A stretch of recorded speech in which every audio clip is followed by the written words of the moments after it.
How are you all doing, guys? This is Vladimir Glitchko today with a little bit variety of an intro. I'm sorry that I'm just bringing the same intro all the time. I know that it's kind of strange talking about intros for the first 30 seconds of the video, but who cares? This is Battlefield 4 gameplay on the Xbox One. I know some of you guys will just shake your head and say this game runs in 900p or something on the PS4.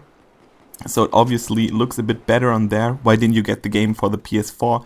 Well, at the time where I bought Battlefield 4, I didn't have the PlayStation, and I wanted to have this game so bad, but I'm going to talk about the game later in this video. But yeah, I have to say it looks kind of okay. It's not a disappointment from the graphics. I think that the graphics look fine. Just they're pretty similar to a PC version, I think you can say that. But I think the problem that this game has is the support from the developer, or especially the support from the publisher, because I think that Battlefield 4 should have been released like 1 or 2 months later, and that would have been a very wise decision from EA to do that. But no, they had to say that this game had to be released before the new Call of Duty dropped, so they had to be faster than Call of Duty. So I think that resulted in a little bit unfinished product, and I think I talked about that in my last video, in my Assassin's Creed 4 video a little bit. I said that a lot of these games were just rushed to be finished with the next gen consoles, yeah. But I think that this game especially had to be finished before Call of Duty was released. I don't know why I think that, but that's just how it is every single year. They want to be kind of a competitor to Call of Duty, even though I personally think that this game is way different than Call of Duty is. Of course, I'm playing Team Deathmatch right here.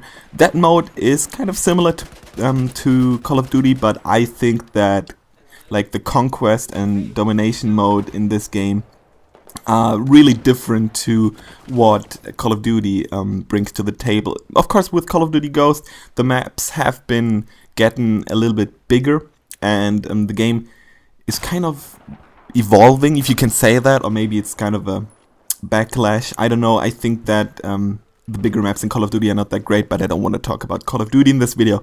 I think that this game could have been way better if it would have been released 2 months later, but yeah, so now I wanted to talk about some of the issues that this game had from the beginning. Like, I think the servers on Xbox One were down for like 2 weeks after the game has been released. And I think the Battlefield multiplayer is way more important than the Call of Duty multiplayer for the game itself, because the single player of this game is only... Look at that cheeky quick scope. By the way, yeah, I think the single player of Battlefield 4 is only like 4 hours long, so I think they should have focused a little bit more on getting the multiplayer running just correctly. I don't know what they did wrong with that, but I don't know.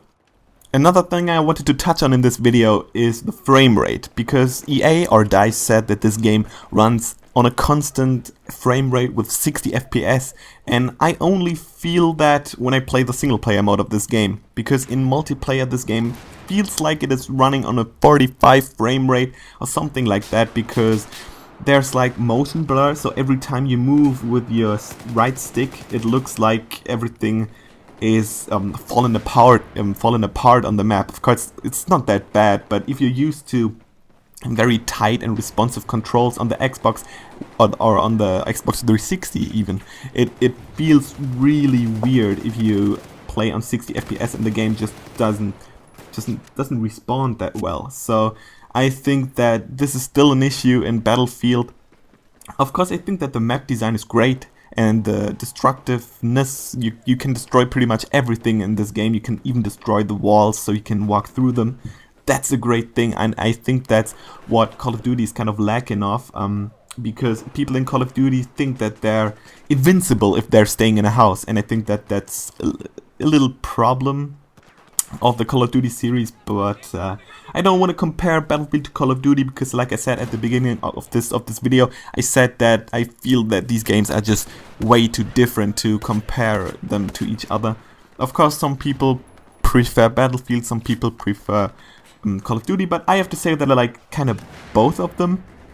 And both of them have their strengths and weaknesses, and I feel that Battlefield 4 could have been the Call of Duty killer, but I think we have to wait for Titanfall to witness the Call of Duty killer. I haven't played the game, but I've heard that Titanfall is supposed to run on the 60 FPS that we wish, with the tight controls, with great responsiveness, and with new game design, fresh new inventions that they put into the game, because of the Titans, obviously. But I don't want to talk about Titanfall.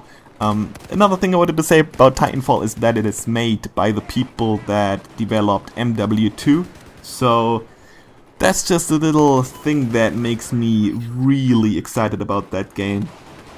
But yeah, I think I wanted to talk about Battlefield a little bit. So the thing I wanted to say in this video is that, of course, Battlefield has its issues, and it feels like I'm only bashing the game in this video, but really I think that the game, it is a lot of fun, and it's kind of a good thing to play if you just played Call of Duty before. That's kind of a good thing to do. It's kind of more chillaxing if you just want to chill out, and I see that the videos coming to an end. I say that I kind of would recommend Battlefield. It's a fun game, and I think that's it. I'm out. Peace!